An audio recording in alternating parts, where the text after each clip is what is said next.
اعوذ باللہ من الشیطان الرجیم، بسم اللہ الرحمن الرحیم۔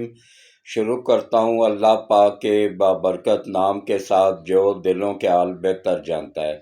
میری طرف سے دیکھتی آنکھوں سنتے کانوں سب کو السلام علیکم ورحمۃ اللہ وبرکاتہ۔ دیکھیں جی، آج کا جو ولاگ ہے یہ ہر پاکستانی کو لازمی سننا چاہیے۔ اس میں وہ بتاؤں گا آپ لوگوں کو کہ کس وجہ سے کون کون سے عناصر تھے، کیا کیا وجوہات تھی جن کی وجہ سے چائنا ہم سے بعد آزاد ہوا، وہ کہاں سے کہاں پہنچ گیا۔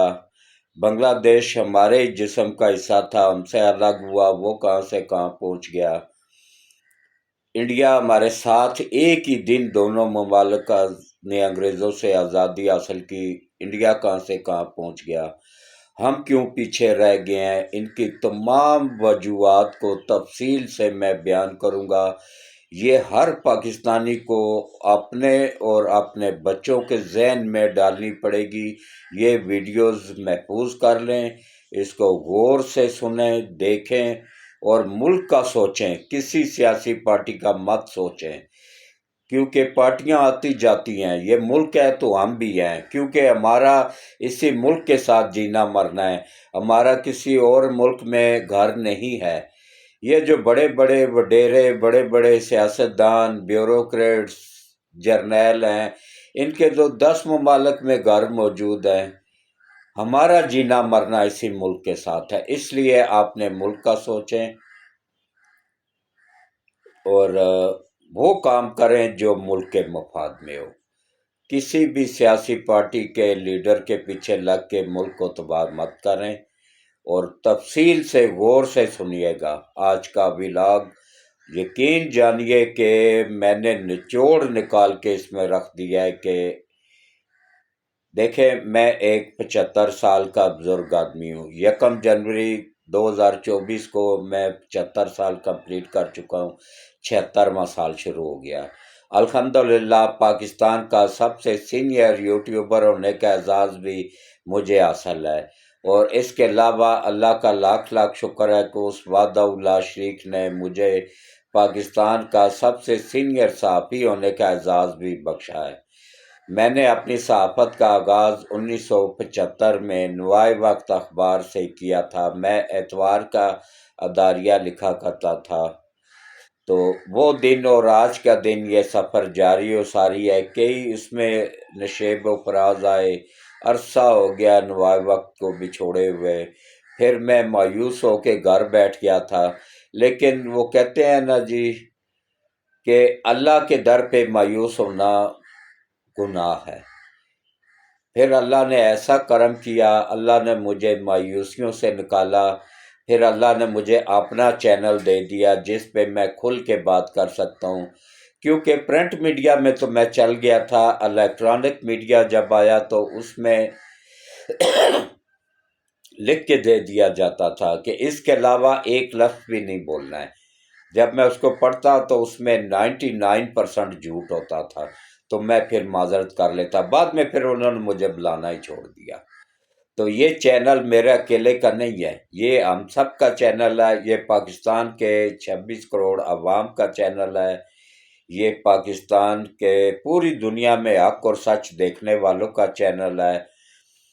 تو کوشش کیا کریں کہ زیادہ سے زیادہ اس چینل کو سبسکرائب کیا کریں، ویڈیوز کو پوری دیکھا کریں، سکپ نہ کیا کریں، اور 20-25 منٹ کی ہوتی ہے وہ سن لیا کریں، کوئی فرق نہیں پڑتا ہے۔ اگر 24 گھنٹوں میں 20-25 منٹ اگر آپ نے کسی بزرگ آدمی کو دیے تو ہماری زندگی تجربات کا نچوڑ ہوتی ہے، ہمیں وہ تجربات موجود ہیں کہ جو آپ جس کا تصور بھی نوجوان نسل نہیں کر سکتی ہے، جو نشیب و فراز ہم نے دیکھے ہوئے ہیں۔ تو ہم سے کچھ سیکھنے کوئی ملے گا، کوئی بہتر سیکھنے کا کوئی ملے گا۔ نوجوان نسل کو چاہیے کہ وہ بزرگوں کے پاس بیٹھا کرے، ہر وقت موبائل پہ یا نیٹ پہ نہ بیٹھی رہا کرے۔ نیٹ پہ یا موبائل پہ یہ چیزیں آپ لوگوں کو نہیں ملیں گی، یہ ملیں گی تو کسی بزرگ سے یا کسی ایسے بندے سے جو مخلص ہو کے ملک کے لیے چل رہا ہو۔ تو ویسے بھی اس چینل کو سبسکرائب کرنے کا آپ کو بہت بڑا اجر بھی ملے گا، ثواب بھی ملے گا۔ وہ کیسے کہ اس کی انکم کا 50% اللہ کی راہ میں دیا جاتا ہے۔ کس طریقے سے؟ پیسے دے کے لوگوں کو فقیر نہیں بنایا جاتا ہے۔ میں دیکھتا ہوں نا، کسی گھر میں کوئی بیوہ عورت ہے، اس کی 2-3 بچیاں ہیں، تو ان کو سلائی مشینوں کا سیٹ اپ لگا کے دے دیتا ہوں۔ اس کے علاوہ گھر میں دیکھتا ہوں کوئی واحد کمانے والا ہے، وہ بے روزگار ہو کے بیٹھا ہوا، اس کو ریڑھی لگا دی، اس کو سڑک کے کنارے چاولوں کا دیگچا رکھ کے تو وہ دال چاول کا سسٹم لگا دیا۔ اسی طرح مطلب میں نے بہت جتنے بھی لوگوں کو کیا نا، بعد میں اللہ پاک نے اس میں اتنی برکت ڈالی کہ ایک بندہ 6 ماہ کے اندر اندر اپنا ہوٹل کھول کے بیٹھا ہوا، الحمدللہ۔ وہ نہ صرف اپنے فیملی کو سپورٹ کر رہا ہے، بلکہ اس نے 3 ملازم بھی رکھ لیے ہیں۔ وہ 3 گھر مزید اس کے ہوٹل سے چل رہے ہیں۔ تو اس لیے کوشش کیا کریں، زیادہ سے زیادہ اس چینل کو سبسکرائب کروایا کریں، ویڈیوز کو پوری دیکھا کریں، اسکپ نہ کیا کریں، اور گھنٹی کے بٹن کو آل پہ پش کر دیا کریں۔ اور اس کے علاوہ اپنا اگر کوئی بیٹا ہے، کوئی بھائی ہے، کوئی چاچا ہے، کوئی تایا ہے، کوئی ماموں ہے، کوئی خالو ہے، کوئی خالہ ہے، کوئی بہن ہے، کوئی بیٹی ہے، کوئی سسٹر ہے، کسی بھی کو دیکھیں واٹس ایپ بنا ہوا ہے نا، تو اس سے چینل سبسکرائب کروا دیا کریں، اور ان کو کہا کریں کہ بھائی یہ ویڈیوز آپ نے دیکھنی ہے لازمی۔ خاص طور پہ جو آج کی ویڈیوز ہے، اس کو ہر پاکستانی محب وطن پاکستانی کا فرض ہے کہ وہ اس کو گروپوں میں شیئر کرے، اور اس کے علاوہ اپنے عزیز و اقارب کو سینڈ کرے، اور اس کے علاوہ زیادہ سے زیادہ کوشش کرے کہ چینل سبسکرائب کروائیں، کیونکہ جتنے زیادہ سبسکرائبر بڑھیں گے اتنا ہی زیادہ انکم بڑھے گی، اتنا ہی زیادہ میں لوگوں کو سپورٹ کر سکوں گا انشاءاللہ۔ اور یہ میرا وعدہ ہے آپ لوگوں سے کہ جب میری دونوں بیٹوں کی تو ہو چکی ہیں، جب میری بیٹیاں پیدا ہی لیٹ ہوئی تھی، خانہ کعبہ میں دعائیں مانگ مانگ کے اللہ سے بیٹیاں لی تھی، وہ ابھی پڑھ رہی ہیں۔ جب میری بیٹیوں کی شادیاں ہو جائیں گی نا، تو اس کے بعد میں اس چینل کی 100% انکم اللہ کی راہ میں دے دیا کروں گا۔ تو باقی جو ہے نا، اب آپ آ جائیں اصل موضوع کی طرف۔ دیکھیں اس وقت پوری دنیا سے عالمی طاقتیں پنجے گاڑ کے چاروں طرف سے بیٹھے ہوئے ہیں، ہمارے ملک کو گھیر کے بیٹھے ہوئے ہیں۔ اس میں نمبر 1 پہ ہے اسرائیل، نمبر 2 پہ ہے امریکہ، پورا یورپ، انڈیا۔ اسی طرح جتنے بھی ممالک ہیں یہ نہیں چاہتے ہیں کہ سی پیک بنے۔ سی پیک ہماری آنے والی نسلوں کا مستقبل ہے۔ سی پیک آپ کا، میرا، ہمارے نسلوں کا، ہمارے بچوں کا مستقبل جڑا ہے سی پیک کے ساتھ۔ سی پیک بننے سے بے روزگاری ختم ہو جائے گی، مہنگائی ختم ہو جائے گی، بجلی گیس بالکل ہمیں فری ملنا شروع ہو جائے گی، بہت کم نرخوں پہ۔ اور اس کے علاوہ بہت خوشحالی آ جائے گی ملک میں، کوئی بندہ بھی بے روزگار نہیں رہے گا، کوئی بندہ بھی غریب نہیں رہے گا۔ یہ سب کا سب جڑا ہوا ہے سی پیک کے ساتھ۔ اور سی پیک کے تحت روس 40,000 کارخانہ پاکستان شفٹ کرے گا۔ اس کے علاوہ چائنا 24,000 کارخانہ پاکستان شفٹ کرے گا۔ ہماری ریلوے اتنی ترقی کر جائے گی چائنا کے تعاون سے کہ یہاں سے انگلینڈ تک ٹرین چلا کرے گی، انگلینڈ کی گوروں کی ٹرینیں یہاں آیا کریں گی، اس سے تجارت، معیشت بڑھے گی، تجارت بڑھے گی، ملک مضبوط ہوگا۔ اور یہی کھٹک رہا ہے ملک عالمی طاقتوں کو، یہودیوں کو اور یہودیوں کے ایجنٹوں کو۔ گلا ابھی بھی ٹھیک نہیں ہے، لیکن آپ لوگوں کے لیے میں ولاگ کر رہا ہوں۔ آپ لوگوں نے ویڈیو پوری دیکھنی ہے، اسکپ نہیں کرنی ہے، اور گھنٹی کے بٹن کو آل پہ پش کر دینا ہے، اور چینل لازمی سبسکرائب کرنا ہے، یا اپنے دوستوں عزیز و اقارب سے کروانا ہے۔ تو اب آپ دیکھ لیں کہ کس طریقے سے عمران نیازی، جس کا میں نہیں کہہ رہا ہوں کہ یہ یہودی ایجنٹ ہے، یہ آج سے 40 سال پہلے جب یہ یونیورسٹی میں پڑھتا تھا، آکسفورڈ یونیورسٹی کا طالب علم تھا، دور دور تک اس کا کسی کو پتہ نہیں تھا کہ سیاست میں آئے گا، کرکٹ میں آئے گا، اتنا بڑا کھلاڑی بنے گا، اتنا بڑا سیاستدان بنے گا، کسی کو ککھ پتہ نہیں تھا۔ اس وقت حکیم سعید، یہ ہمدرد دواخانے والا حکیم سعید، ہمدرد یونیورسٹی، ہمدرد فاؤنڈیشن والا حکیم سعید شہید، اس کو شہید کر دیا گیا تھا جیسے یہ کتاب اس کی آئی تھی۔ اس نے ایک کتاب لکھی 40 سال پہلے، جاپان کی کہانی، اس کا صفحہ نمبر 13، 14، 15، ایک 3 صفحے پورے کے پورے عمران نیازی کے بارے میں ہے۔ اس نے اس میں واضح طور پہ لکھا تھا کہ عمران نیازی کو سلیکٹ کر لیا یہودیوں نے، اب اس کی تیاری کروا رہے ہیں، اس کو خربوں روپیہ اس کے اوپر لگایا جا رہا ہے۔ کیوں لگایا جا رہا ہے؟ بھائی اس کے سرخاب کے پر لگے ہوئے ہیں، وہ اس لیے لگایا جا رہا ہے کہ اسی سے ہی ملک کو تباہ کروایا جائے گا۔ اس کے بعد پھر کیا ہے کہ اس کتاب میں موجود، آپ بازار سے لے کے پڑھ لیں، جاپان کی کہانی، مصنف حکیم سعید، اور گورنر بلوچستان، گورنر سندھ بھی رہے ہیں وہ۔ اور اس کے علاوہ یہ پوری دنیا میں آپ کسی بھی افریقہ کے آخری کونے میں بھی چلے جائیں نا، وہاں بھی آپ کو روح افزا ملے گا۔ روح افزا کا ابھی تک پوری دنیا میں کوئی توڑ نہیں کر سکا۔ ہاں کچھ ہلکا سا اس کے قریب آیا ہے کرشی، لیکن وہ بھی اس کا توڑ نہیں کر سکا ہے۔ روح افزا ہی ہے، آج بھی نمبر 1 پہ چھایا ہوا ہے پوری دنیا میں۔ تو وہ حکیم سعید کی تو کوئی اولاد ہی نہیں تھی، اس کو کیا دشمنی تھی عمران نیازی سے جو اس نے یہ سب کچھ لکھا تھا؟ اس نے تو سب کچھ گورنمنٹ آف پاکستان کے نام کر دیا تھا، اس کا تو پیچھے کوئی والی وارث ہی نہیں تھا۔ ابھی بھی آپ روح افزا خریدیں یا ہمدرد کی کوئی بھی پروڈکٹ خریدیں نا، اس کے اوپر لکھا ہوگا ہمدرد فاؤنڈیشن وقف گورنمنٹ آف پاکستان۔ تو اس بندے کو کیا ضرورت پڑی تھی جھوٹ بولنے کی؟ 90 سال کی عمر میں وہ دنیا سے گیا، 90 سال کی عمر میں گوروں کو ریسرچ کر کے کینسر کی حکیم سعید نے دی تھی۔ یہ میں آج آپ لوگوں کو معلومات دے رہا ہوں۔ وہ بہت قابل آدمی تھا، اس کو شہید کر دیا گیا اس کتاب کی وجہ سے۔ یہ کتاب اس کا قتل کا سبب بنی تھی، یہ جاپان کی کہانی۔ اس میں اس نے واضح طور پہ لکھا ہوا تھا، ایک پاکستانی نوجوان عمران احمد خان نیازی، جس کا انتخاب یہودیوں نے کیا ہے، اس کے اوپر خربوں ڈالر لگائیں گے، اس کو عروج دلائیں گے، اس کو اچھی تعلیم دلوائیں گے، اس کے بعد اس کو کرکٹ میں لایا جائے گا، پھر اس کو کرکٹ ٹیم کا کپتان بنایا جائے گا، پھر اسی کی کپتانی میں ورلڈ کپ جتوایا جائے گا، پھر اس کی ایک کھرب پتی یودن کے ساتھ شادی کروائی جائے گی، پھر اس کو بڑا سا گھر لے کے دیا جائے گا، پھر اس کے بچوں کو بھی یہودی پالیں گے، پھر اس کو ایک سیاسی جماعت بنا کے دی جائے گی، اس کو مشہور کرنے کے لیے میڈیا کو خریدا جائے گا، اور یہ صحافیوں کو خریدا جائے گا، اور پورے ملک میں ایک ہی نام گونجے گا، عمران خان، عمران خان۔ یہ اس کتاب میں واضح طور پہ لکھا ہوا ہے۔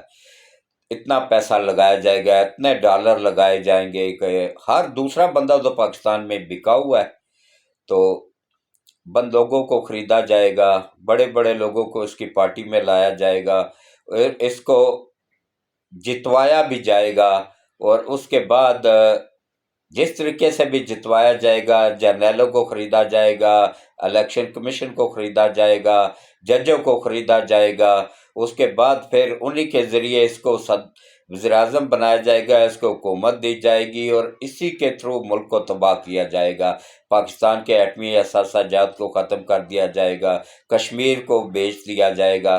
وہ دیکھ لیں، کشمیر اس نے اپنی حکومت میں عمران نیازی نے انڈیا کو بیچ دیا تھا نا، بعد میں وہ باجوہ، بھائی باجوہ نے پاس کیا اختیار تھا؟ وہ تو ایک سرکاری ملازم تھا، اصل اختیار تو وزیر اعظم کے پاس تھا، اور عمران کی خود کتنی ویڈیوز موجود ہیں کہ میں بااختیار ہوں، اور آرمی چیف اور تمام وہ ہم ایک پیج پہ ہیں، اور وہ میری بات مانتے ہیں، میں ان کی بات نہیں مانتا ہوں، یہ اس کے بیان موجود ہیں۔ اور اس کے بعد اس نے نہ صرف کشمیر بیچا بلکہ state bank of Pakistan, state bank youth کیوں ہمارے پاس نہیں ہے اب، یہ آپ لوگوں کے بڑے ابو عمران نیازی نے اٹھا کے امریکہ کو بیچ دیا ہوا ہے، آئی ایم ایف کو بیچ دیا ہوا ہے۔ وہ ہمارا اسٹیٹ بینک اب ہمارے پاس نہیں ہے، وہ آئی ایم ایف کے پاس گروی پڑا ہوا ہے، اور ابھی ایک پروگرام مزید لینا پڑے گا۔ اچھا اب آپ آ جائیں، یہ تو عمران نیازی کی ہو گئی غداریوں پہ کہ کس طریقے سے اس بندے نے ملک کو تباہ کیا، معیشت کو تباہ کیا۔ 90% ملک تباہ کر چکا تھا جب دیکھا آئی ایس آئی کے کہنے پہ آرمی چیف چلتے ہیں، آئی ایس آئی کی معلومات پہ، جب آئی ایس آئی میں فیض حمید جیسا غدار موجود تھا، وہ بات جنرل باجوہ کو غلط گائیڈ کر رہا تھا، جب اس نے اصل چند ایک ہر ایک ادارے میں اچھے برے لوگ دونوں موجود ہوتے ہیں، جب آئی ایس آئی کے اچھے لوگوں نے معلومات پہنچائیں جنرل باجوہ تک کہ بھائی یہ تو ملک کو تباہ کر رہا ہے، اور یہ اب 300 ارب میں ایٹمی اثاثہ جات کا بھی سودا کر چکا ہے، یہ بھی یہاں سے جانے والے ہیں۔ اور پلان کیا تھا کہ افواج پاکستان اور عوام کو لڑایا جائے گا، اور اس کے بعد اسی خانہ جنگی کروائی جائے گی، اسی خانہ جنگی میں ہی اقوام متحدہ کی افواج آ جائیں گی، وہ آ کے ملک کا کنٹرول سنبھال لیں گی، اور ہمارے ایٹمی اثاثہ جات عارضی طور پہ وہ کہیں گے جی غیر محفوظ ہیں، یہاں پہ بہانہ بنائیں گے کہ غیر محفوظ ہیں، ان کو محفوظ رکھنے کے لیے ہم انڈیا منتقل کر رہے ہیں، یہاں کے حالات بہتر ہو جائیں گے تو واپس ان کو دے دیے جائیں گے، لیکن نہیں دیے جانے تھے، وہ انڈیا کے سپرد کر دینے تھے۔ اور اس کے بعد پھر ملک کے 4 ٹکڑے کر کے، 4 صوبے ہیں نا، ان چاروں صوبوں کو چھوٹے چھوٹے 4 ملک بنا کے انڈیا کے ماتحت کر دینا، یہ تھی عالمی سازش، جس میں نمبر 1 پہ اسرائیل۔ نیتن یاہو اب بھی دیکھ لیں، اس کے بیانات موجود ہے کہ ہمیں اگر کسی سے خطرہ ہے تو وہ پاکستان سے ہے، باقی کسی ممالک کو انہوں نے اس قابل ہی نہیں چھوڑا کہ وہ اس کا مقابلہ کر سکے۔ تو یہاں پہ ہماری اکیلی فوج کچھ نہیں کر سکتی ہے، اکیلا قاضی فائز عیسیٰ کچھ نہیں کر سکتا ہے، یہ غداروں کا ٹولے پورے پورے ایجنٹ ان کے بیٹھے ہوئے ہیں، ہر ادارے کے اندر بیٹھے ہوئے ہیں، عدلیہ کے اندر سب سے زیادہ بیٹھے ہوئے ہیں۔ یہ دیکھیں، جس جج کو بھی اٹھا کے دیکھیں کرپشن میں لتھڑا ہوا ملے گا آپ کو، چند ایک اچھے ججوں کو ان کو میں سلوٹ پیش کرتا ہوں، ان کے علاوہ اچھے ججوں کے اللہ تعالیٰ لمبی زندگی دے، اور یہ جو کرپٹ جج ہیں، کرپٹ بیوروکریٹس ہیں، کرپٹ سیاستدان ہیں جو ملک کو نقصان پہنچا رہے ہیں، جنہوں نے ملک کو اس حال میں پہنچایا، اللہ ان کی نسلوں کو بھی تباہ کرے، چاہے یہ سیاستدان ہیں، چاہے بیوروکریٹس ہیں، چاہے جرنیل ہیں، چاہے اور یہ عدلیہ کے جج ہیں، سپریم کورٹ کے جج ہیں، لاہور ہائی کورٹ کے جج ہیں، پشاور ہائی کورٹ کے جج ہیں، اسلام آباد ہائی کورٹ کے جج ہیں، ان کو کرپٹ ججوں کو اللہ ان کی نسلوں سمیت تباہ و برباد کرے، ان کو دنیا میں بھی نشان عبرت بنائے اور آخرت میں بھی نشان عبرت بنائے۔ انہوں نے ملک کو تباہ کیا۔ اچھا اب کس طریقے سے کیا ہے، ہم کیوں پیچھے رہ گئے، اب اس پہ آ جائیں۔ دیکھیں، ایک ہی دن پاکستان انڈیا آزاد ہوا تھا نا، چائنا ہم سے بعد میں آزاد ہوا۔ چائنا دیکھ لے کہاں سے کہاں پہنچ گیا۔ ان کا پہلے کیا کام تھا، افیم کھا کے دھت پڑے رہتے تھے، بھوک لگتی تھی، چوہے پکڑتے تھے، ان کو کاٹ کے پکا کے کھا جاتے تھے، پھر واپس افیم کھائی اور سو گئے، یہی کام تھا ان کا۔ اس قوم کو جگایا، اس قوم کو عروج پہ دلایا، اور جب وہ قوم جاگی تو اس طریقے سے جاگی کہ اب ورلڈ میں عالمی طاقت بن کے ابھری ہے۔ امریکہ عالمی طاقت نہیں ہے، وہ نام کا عالمی طاقت ہے، اس وقت عالمی طاقت چائنا ہے۔ تو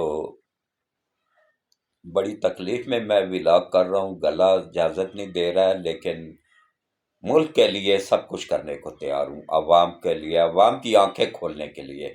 اب آپ ان کرپٹ ججوں پہ آ جائیں جناب۔ پہلے نمبر پہ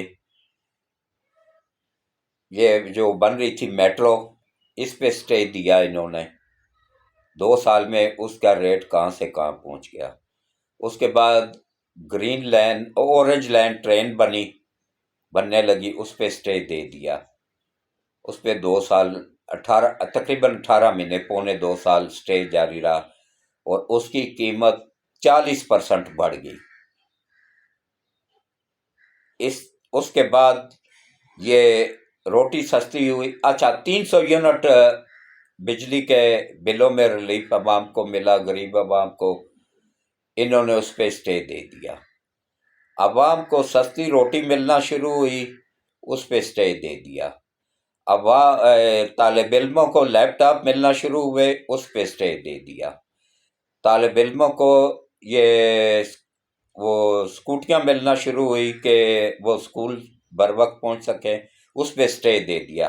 اس جج کی نسل کو بھی اللہ تباہ کرے۔ اور بکواس الو کا پٹھا کیا کر رہا ہے کہ میں اس کے باپ سے بھی نہیں ڈرتا ہوں، جو اکھاڑنا اکھاڑ لے، میں 75 سال کا ہو گیا ہوں، بونس پہ چل رہا ہوں، جو رات قبر میں ہے باہر تو ہو نہیں سکتی ہے۔ میں ان کرپٹ ججوں کی شکلوں پہ بھی لعنت بھیجتا ہوں کہ کہہ رہا ہے کہ بھئی یہ لڑکے ان پہ ون ویلنگ کر، بھائی اس کی سپیڈ ہی 40 سے اوپر ہے ہی نہیں، تو ون ویلنگ کیسے کرے گی؟ وہ تو پیٹرول والی موٹر سائیکلیں کرتی ہیں، اگر بند کرنا ہے تو ان کو کرو نا۔ یہ اس لیے کر رہے وہ غریبوں کو فائدہ ہو رہا ہے، اور تمہاری عالمی ایجنٹوں نے جو ڈالر تمہیں سپلائی کر رہے ہیں۔ اچھا، ان سب ججوں کو، کرپٹ ججوں کو پیچھے دیکھیں، ان کی اولادیں امریکہ میں بیٹھی ہوئی ہیں، یہ خود امریکہ کے نیشنلٹی ہولڈر ہیں، پاکستان کے شہری بھی نہیں ہیں، امریکن شہری ہیں۔ ابھی تحقیق کر لے، کوئی بھی ایجنسی تحقیق کر لے۔ گورنمنٹ ان سے ڈرتی ہے، جرنیل ان سے ڈرتے ہیں، آرمی ان سے ڈرتی ہے، FIA ان سے ڈرتی ہے، ISI ان سے ڈرتی ہے۔ کیوں بھائی؟ یہ کوئی آسمان سے اتری کوئی مخلوق ہے؟ میں تو اس کے باپ سے بھی نہیں ڈرتا ہوں، میں ڈرتا ہوں تو صرف اللہ وحدہ لا شریک سے ڈرتا ہوں، بس اس کے علاوہ کسی سے نہیں ڈرتا ہوں۔ ہاں، ان ججوں کو میں سلوٹ پیش کرتا ہوں جو ایماندار جج ہیں، ان کی تعداد کم ہے، کرپٹ ججوں کی تعداد زیادہ ہے۔ ان کی نسلوں کو بھی اللہ تباہ کرے گا نا، جب تبھی یہ ملک سکون سے ترقی کر سکے گا۔ ہر کام میں ٹانگ اڑانا، یہ اپنا عالمی طاقتوں کا کہنے پہ یہ ان کا کام ہے، انہوں نے کرنا ہی کرنا ہے۔ یہ تو دیکھ لیں، اس کے پہلے 76 سالہ تاریخ کو اٹھا کے دیکھ لیں، جتنے بھی جرنیل آئے ہیں نا، آرمی چیف آئے ہیں، ان میں سے کسی ایک نے بھی یہ نہیں کہا، ایک دن حلف اٹھاتے تھے، اگلے دن امریکہ کے دورے پہ نکل جاتے تھے، وہاں ان کا معاہدہ ہو جاتا تھا کہ بھائی ہم نے کوئی فیکٹری نہیں لگنے دینی، کوئی کارخانہ نہیں لگنے دینا ہے، اپنے وزیر اعظم کو کشکول پکڑا کے پوری دنیا سے بھیک منگوانی ہے، بس یہی کام کرنا ہے، اور ریٹائرڈ ہونے کے بعد سیدھا بیوی بچوں سمیت امریکہ سیٹل ہو جانا ہے۔ یہ علی کا شعر ہے، سید آصم منیر سچا اور کھرا سید ہے، یہ علی کا شعر ہے، اور فاطمہ کی اولاد ہے، فاطمہ کے جسم سے ہے۔ میرے نبی پاک نے فرمایا تھا کہ میری نسل فاطمہ سے چلے گی، اور فاطمہ کی جو اولاد ہوگی وہ میری اولاد ہوگی، اور جس نے فاطمہ کی اولاد کو گالی دی اس نے مجھے گالی دی، اور جس نے مجھے گالی دی اس کا اسلام سے کوئی تعلق واسطہ نہیں ہے۔ اب یہ بات یوتھیوں کے ذہن میں بٹھا لینی چاہیے کہ وہ بندہ کافر ہو جاتا ہے جو سید آصم منیر کو گالی دیتا ہے، اسلام سے خارج ہو چکا ہوتا ہے، اور اس مردود کو پتہ بھی نہیں ہوتا ہے۔ یہ تو جب دنیا سے جائے گا تب پتہ چلے گا نا کہ ہم دنیا میں کیا کرتے رہے ہیں۔ تو اس نے آ کے یہ کہا، سب سے پہلے اس نے حلف لیتے ہی امریکہ کا دورہ نہیں کیا، یہ ابھی اقوام متحدہ میں خطاب کرنے کے لیے امریکہ گیا تھا، کتنے 1 سال کے بعد، پورے 1 سال کے بعد، وہ بھی اقوام متحدہ میں خطاب کرنا تھا، اس وجہ سے امریکہ کے دورے پہ گیا، اور IMF سے قسط لینی تھی، پاکستان دیوالیہ ہونے کے قریب تھا، ہر موقع پہ دیکھیں۔ اچھا دیکھیں، اب فوج کون ہے جس پہ انہوں نے 9 مئی والے دن عمران نیازی کہتا ہے جی میں کسی سے بات نہیں کروں گا، میں بات کروں گا تو آرمی چیف سے بات کروں گا۔ آرمی چیف نے کہا بھائی ہمارا کیا تعلق ہے سیاست سے؟ اچھا پہلے کہہ رہا تھا، یہ ایسا مردود آدمی ہے نا، پہلے کہہ رہا تھا کہ فوج کا سیاست میں کیا کام ہے، بالکل نہیں ہونا چاہیے، میں بھی کہہ رہا ہوں نہیں ہونا چاہیے، وہ ایک ادارہ ہے ملک کی حفاظت کے لیے، ہم سب کی حفاظت کے لیے، اس کا سیاست سے کوئی تعلق واسطہ نہیں ہونا چاہیے۔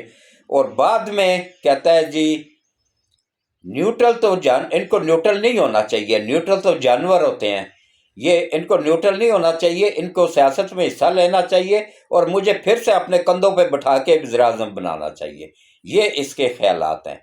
اچھا وہ ایک مردود، وہ عارف علوی، 2 نمبر جعلی ڈاکٹر، وہ جب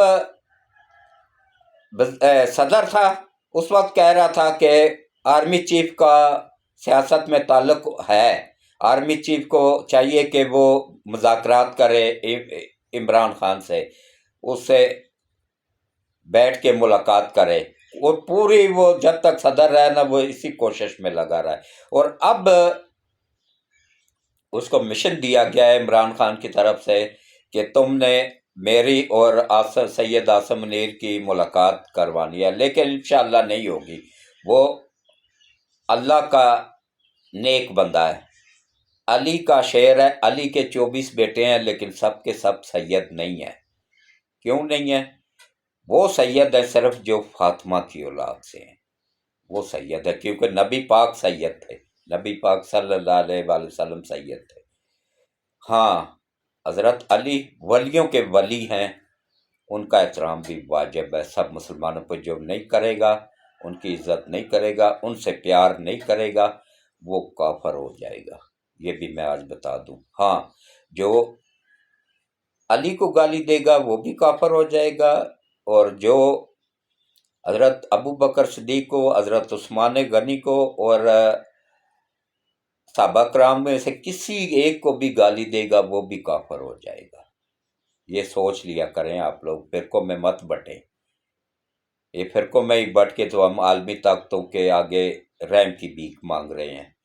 تو اب آپ آ جائیں جناب، دیکھیں کس طریقے سے ان کرپٹ ججوں نے اس ملک کو تباہ کیا، ملک کی معیشت کو تباہ کیا، اور یہی کرپٹ جج ماشاء اللہ کا ذریعہ بنتے رہے ہیں، ماشاء اللہ کی سپورٹ کرتے رہے ہیں۔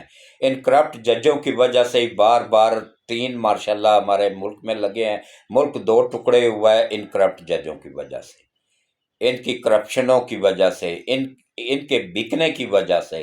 انڈیا میں آج تک اگر جمہوریت ہے تو وہاں کی عدلیہ ایماندار ہے، وہاں کے جج ایماندار ہیں، اور میں تو کہتا ہوں ان الو کے پٹھوں کو، ان کرپٹ ججوں کو انڈیا بھیج کے ان سے ٹریننگ دلوانی چاہیے تاکہ ان کو عقل آئے۔ کرپٹ ججوں کی بات کر رہا ہوں میں، جو ایماندار جج ہیں ان کو سلوٹ کرتا ہوں، جو کرپٹ جج ہیں ان کو میں ننگا کرتا رہوں گا جب تک میرے جسم میں جان ہے۔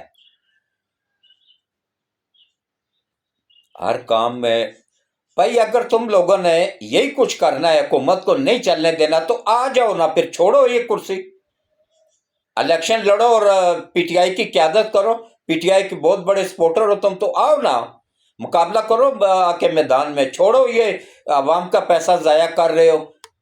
پوری دنیا میں سب سے نیچے کے ہماری عدلیہ ہے، سب سے کرپٹ ترین عدلیہ ہماری عدلیہ ہے۔ کیوں کرپٹ ہے؟ ان مردود ججوں کی وجہ سے، ان کرپٹ ججوں کی وجہ سے جو اچھے نیک جج ہیں وہ بھی بدنام ہو رہے ہیں۔ لیکن اب نہیں چلے گا، یہ کوئی آسمان سے اتری ہوئی مخلوق نہیں ہے کہ کسی کے پاس بھی اختیار نہیں ہے ان کرپٹ ججوں کو سزا دینے کا یا ان کو سسپینڈ کرنے کا۔ وہ جو طریقہ کار موجود ہے نا وہ بھی انتہائی گندا سلسلہ موجود ہے۔ امریکہ میں دیکھیں، انگلینڈ میں دیکھیں، پوری دنیا میں دیکھیں، انڈیا میں دیکھیں، جس جج پہ کرپشن کا الزام لگتا ہے فوراً اس سے استعفیٰ لے لیا جاتا ہے۔ یہاں پہ دھڑلے سے بیٹھے ہوئے ہوتے ہیں، اینڈ میں کیا کرتے ہیں، خوب لوٹ مار کر کے اپنے خربوں ڈالر بنا کے تو یہاں سے ریزائن کریں گے بیوی بچوں سمیت، امریکہ یا انگلینڈ یا کوئی جزیرہ خرید کے وہاں پہ رہائش اختیار کر لیں۔ کیوں بھائی؟ یہ ملک کسی کے باپ نے بنایا تھا؟ یہ ان ججوں کے یا جرنیلوں کو باپ نے بنایا تھا؟ یہ کرپٹ جرنیلوں اور کرپٹ ججوں کا ملک نہیں ہے، یہ پاکستان کے 26 کروڑ عوام کا ملک ہے۔ اب اگر اللہ نے ہمیں اچھا نیک آرمی چیف دیا ہے جو کہ نہ خود کرپٹ ہے نہ کرپشن کرنے دیتا ہے. اس نے آرمی کے اندر بالکل ایسا صفایا کر دیا کرپٹ لوگوں کا، کرپٹ جرنیلوں کا، ان کو فارغ کر. اسی طرح عدلیہ کے اندر ضرورت ہے، عدلیہ کے اندر یہ ترمیم لانی پڑے گی، لیکن جو گورنمنٹ ترمیم لاتی ہے یہ الو کے پٹھے اس کو بھی وہ ریجیکٹ کر دیتے ہیں. یہ بندیال جیسے، ثاقب ناصور جیسے لوگ جو، اور اب بھی ان کے پیروکار موجود ہیں ہر ایک عدلیہ میں، نیچے سے لے کے اوپر تک کرپشن سے لتڑے ہوئے ہیں. تو جب تک ان کو درست نہیں کیا جائے گا نا، ان کرپٹ ججوں کو عدلیہ سے جوتے مارتے ہوئے ان کے گھر تک چھوڑ کے آیا جائے نا، اس کے لیے عوام کو نکلنا پڑے گا. عوام نے اگر نکلنا ہے تو اپنے ملک کے لیے نکلیں، اپنے جو اچھے نیک جج ہیں ان کی حمایت میں نکلیں، اپنے آرمی کے حمایت میں نکلیں. دیکھیں ہم سکون سے سو رہے ہوتے ہیں، کتنی سردیاں ہوتی ہیں، ہم دو دو لحاف اوڑھ کے ہیٹر جلا کے سو رہے ہوتے ہیں. وہ سیاچین گلیشیئر کے اندر برف میں دسے ہوئے سردیوں میں بھی یخ پختہ عوام میں بھی کھڑے ہو کے ہمارے وطن کی حفاظت کر رہے ہوتے ہیں، جو سینے پہ گولی کھا رہے ہوتے ہیں ہماری خاطر، وطن کی خاطر، عوام کی خاطر. یوں تھرڈ قوم کہتی ہے نا کہ کون سا وہ تنخواہ لے کے کر رہے ہیں، وہ کہہ رہے ہیں نا تنخواہ لے کے کر رہے ہیں. بھائی آپ لوگوں کو اس سے ڈبل تنخواہ میں دیتا ہوں، جاؤ نا بارڈر پہ کھڑے ہو کے گولی کھاؤ، پھر پتہ چلے آپ لوگوں کو کہ کیسے وہ کیا جاتا ہے. یا سیاچین میں ایک رات لگا کے آؤ گلیشیئر میں، آپ لوگوں کو نانی یاد نہ آئے تو پھر بات کرنا. 9 مئی والے دن، یہ 9 مئی پاکستان کی تاریخ کا سیاہ ترین دن ہے، جس دن ان کے ہاتھ میں جدید ترین اسلحہ موجود ہے اور ان کو یہ ڈنڈوں سے مار رہے ہیں یہ بغیرت الو کے پٹھے. اور سب کے سب کی ویڈیوز موجود ہیں، سب کی آڈیو ویڈیو پورا کا پورے ثبوت موجود ہے. اچھا ان کرپٹ ججوں کی ایک اور بات میں آپ کو بتاؤں. دیکھیں پرویز الہی، جس کو خود عمران نیازی کہتا تھا پنجاب کا سب سے بڑا ڈاکو، اس کا بیٹا مونس الہی قومی خزانے کو نقصان پہنچا کے کھربوں ڈالر لے کے یہاں سے ملک سے اسپیشل چارٹرڈ طیارہ کر کے اسپین فرار ہو جاتا ہے. وہاں سے ایک کرپٹ جج ان دونوں باپ بیٹوں کو، اور یہ جو علی امین گنڈا پور جیسے دہشت گرد ہے، ان کو یہ کرپٹ جج پیسے لے کے، ڈالر لے کے، عالمی طاقتوں سے پیسہ وصول کر کے تو ان کو الیکشن لڑنے کی اجازت دیتے ہیں. بھائی جس پہ کرپشن کا کیس ہو یا جس پہ دہشت گردی کا پرچہ ہوا ہو، پاکستان کا تو قانون کہتا ہے کہ وہ الیکشن نہیں لڑ سکتا ہے. یہ کس کے قانون کے تحت ان کو اجازت دے کے الیکشن لڑوایا؟ اب اگر ان کو سزا ہو جاتی ہے 9 مئی کے واقعات میں، آدھی سے زیادہ پی ٹی آئی کی، یہ کے پی کے کی حکومت ختم ہو جائے گی. جو دوبارہ الیکشن ہوں گے ان پہ جو خرچہ آئے گا یہ ججوں کے باپ دیں گے. یہ تو وہ بغیرت نسل کے جج ہیں نا، جن کی نہ ماں کا پتہ نہ باپ کا پتہ. یہ وہ نسل ہے کہ جو بالکل کوٹھے سے بھی گئے گزرے ہیں. کوٹھے پہ جو دلال کھڑا ہوتا ہے نا، یہ اس سے بھی گئے گزرے ہیں. یہ جو کرپٹ جج ہے جنہوں نے اس ملک کو نقصان پہنچایا، جنہوں نے پاکستان کو اس حال میں پہنچایا، جنہوں نے ملک کے 2 ٹکڑے کیے ہیں، یہی جوابدار ہیں یہ جج. اگر ہماری عدلیہ ایماندار ہوتی، عدلیہ مضبوط ہوتی، نہ تو ماشاء اللہ لگتا، نہ ملک کے 2 ٹکڑے ہوتے، نہ یحییٰ خان جیسا یا ایوب خان جیسا غدار اس ملک پہ مسلط ہوتا. ان کا کیا، وہ تو سرکاری ملازم تھے، ان کا کیا اختیار تھا کہ ملک پہ حکمران بن کے بیٹھ گئے تھے؟ یہ ان کرپٹ ججوں کی وجہ سے ہی ہوا تھا نا، سب انہوں نے سپورٹ کیا تھا. یہ اس وقت سٹینڈ لے لیتے تو عوام بھی کھڑی ہو جاتی. تو لہٰذا اب ٹائم آ گیا ہے ان ججوں سے، ان کرپٹ ججوں سے چھٹکارا حاصل کرنے کا. ان سے چھٹکارا حاصل کیا جائے تاکہ ملک آگے بڑھ سکے، ملک ترقی کر سکے. تو اس سے پہلے یہ ملک کبھی ترقی نہیں کر سکے گا. اکیلا جب تک عوام ساتھ ہوگی نا، اس وقت سب کچھ ممکن ہو سکے گا. اکیلا نہ تو قاضی فائز عیسیٰ یا ایماندار جج کچھ کر سکتے ہیں کیونکہ ان کی تعداد کم ہے. نہ ہی آرمی چیف اکیلا کچھ کر سکتا ہے. جب عوام اس کے ساتھ ہوگی نا تو پھر سب کچھ ممکن ہو جائے گا. عوام کو چاہیے کہ اپنے دماغ کی کھڑکیاں کھولیں اور دیکھیں کہ کہاں پہ ہم نے غلطیاں کی ہیں، ان غلطیوں کو سدھاریں، ان غلطیوں سے نکلیں، تب جا کے ملک ترقی کرے گا. یہ ملک ایسے ہی نہیں بنا تھا. یہ ملک کروڑوں لوگوں نے اپنی جانوں کا نذرانہ پیش کیا تھا، کروڑوں بیٹیوں نے اپنی عزتیں قربان کی تھی، کروڑوں لوگوں نے اپنی جائیدادیں قربان کر کے ایک کپڑوں کے جوڑا جو پہنا ہوا تھا جسم کے ساتھ، اس میں ملک چھوڑ کے تو آئے تھے یہاں پہ. تو اس کے ساتھ ہی میں ولاگ کچھ لمبا ہو گیا ہے، معذرت چاہتا ہوں، لیکن حقیقت میں اصل آپ لوگوں کو سمجھانا بھی ضروری تھا. تو اس کے ساتھ ہی میں اجازت چاہوں گا.